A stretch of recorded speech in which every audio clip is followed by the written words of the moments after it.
লোকসভার ভোট, গোটা দেশটা সামনের দিকে এগোবে না পিছনের দিকে চলে যাবে, তাই ঠিক করতে হবে আপনাদেরকে। বামপন্থীরা পার্লামেন্টে থাকলে ক্লাস 8 পর্যন্ত শিক্ষার অধিকারকে মৌলিক অধিকারের স্বীকৃতি দেওয়া হয়।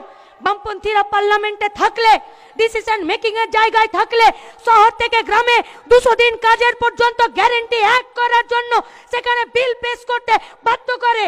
বামপন্থীরা পার্লামেন্টে থাকলে মিড ডে মিল হয়। বামপন্থীরা পার্লামেন্টে থাকলে বাচ্চার, মায়ের, গ্রামের স্বাস্থ্য, জাতীয় স্বাস্থ্যের পরিকল্পনার যে কমিশনগুলো আছে সেগুলো চলে।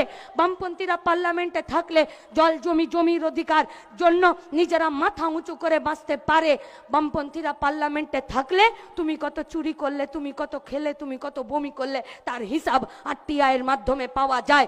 বামপন্থীরা যদি পার্লামেন্টে না থাকে, লাল ঝান্ডা যদি পার্লামেন্টে না থাকে, তাহলে মিমি নুসরত দেব যাবে, যদি ওদিকে শুটিং পড়ে একবার সংসদ ঘুরে আসবে আর সেলফি তুলে চলে আসবে, যাদবপুরে বলবে মিমি পারলো।